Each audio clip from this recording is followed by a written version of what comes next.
Welcome to the first episode of Jakarta Football Chat, brought to you by Anthony Sutton of the Jakarta Casual fame and me, Pangeran Siahaan. Today we got a special guest, Robbie Gaspar, straight from Australia, who just won the Asian Cup. Congrats, Robbie, for being the Asian champions. Thank you, and thank you for having me. It's a pleasure to be here. What's the mood in Down Under after winning the Asian Cup? Oh, it's buzzing. You know, like everyone's really excited. The Asian Cup has just been a great success. You know, the whole country's embraced the football, the other countries and stuff like that. And yeah, I think it's been a great success. And Anthony, you knew that Australia winning everything in Asia, and just won the Asian Cup, won the Asian Champions League. What do you make of it? These new kids on the block winning everything in the continent.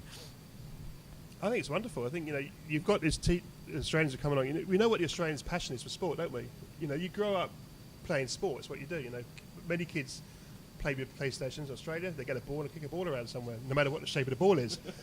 You know, so I think there was someone saying recently that you know, Australia gets the World Cup by joining the Asian Football Confederation. But what does Australia give back? Australia gives back passion. It gives back its infrastructure for sport. It gives back the sporting culture. And, you know, if the AFC, if some nations of the AFC can't see that, then maybe they're in the wrong business, you know, because you watch it, you just spend some time in Australia, you see the resources they have there for sport. You can't help but be inspired by that, be influenced by that. But we know that the association football is not the biggest sports in Australia. There's just rugby, there's just the other kind of football there in Australia. Do you think that the football we love, the beautiful game, gonna catch up with other sports in Australia anytime soon? Definitely, I think so. I think those other codes, those sports, are actually quite fearful of football because of the potential it has to go global. You know, football being the most played sport in the world, and also the participation rate for juniors is just growing and growing and growing every year. So I think, you know, like football has got so much potential in Australia. Winning the Asian Cup is just another stepping stone towards reaching that potential later on down the track. Okay, let's have enough of this Australia loving. What about the other countries? I mean, it's been a pretty good tournament, hasn't it? There's been some great players. There's been some great games.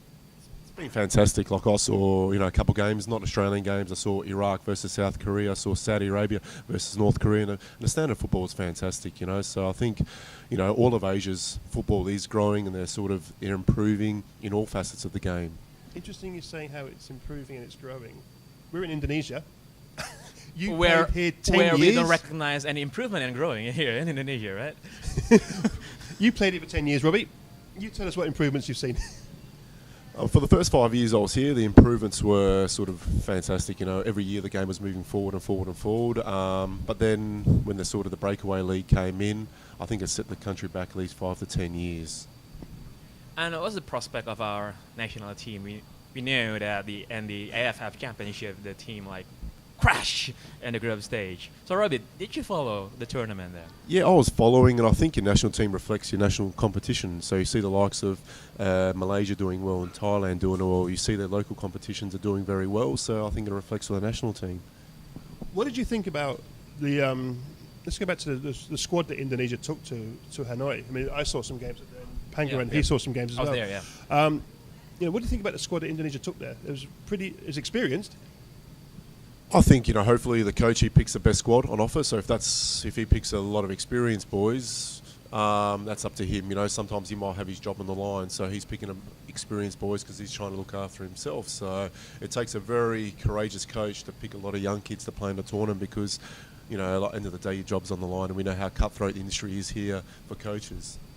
How do you think the Indonesian football compared to the other nations in Southeast Asia, to Singapore, to Malaysia, to Thailand? At the national level? Yeah, on the national level. The point Robbie was making about job security and the coach's job is on the line. Kietisuk, who's a national team coach of Thailand, he took a team with the average age of 23, 24. One guy was aged over 30 years old. Look at the football they played. They were uninhibited, they were flexible, they were moving all over the place. They played some fantastic football. There's some fantastic young players up there. Do you think that sort of reflects of Indonesian the standard of football with maybe lack of young players coming through? I think also as part of that, not a lot of faith is given, confidence or faith in young players. I mean, Mega Kearney is maybe one exception, but if you look around, you see the same old players go from club to club to club. You've got a lot of players aged over 30.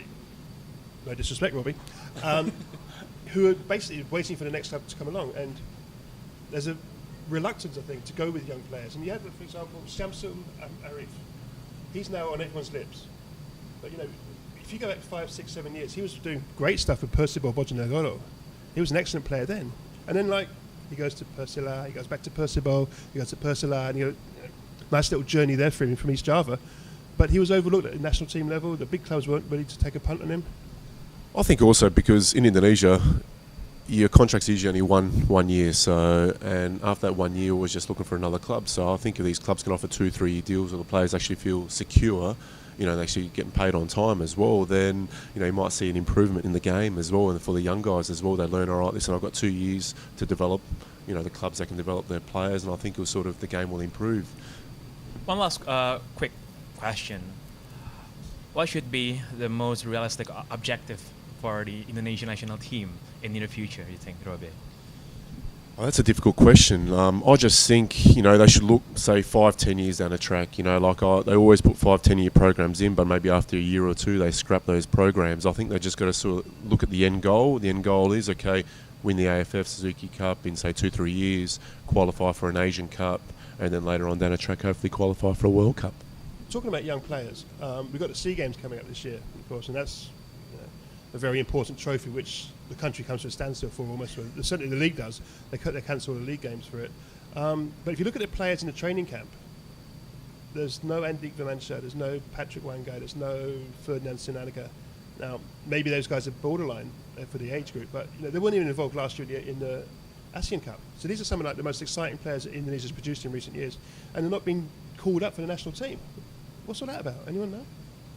Oh, that's also the case, right? Because we don't call the best players available. It's always the case, like in the last FF Cup. You know that a lot of players, Ferdinand Sinaga, the best player in the league, wasn't called up. Right? The actual coach calling up the players. Yep, I know. Oh dear.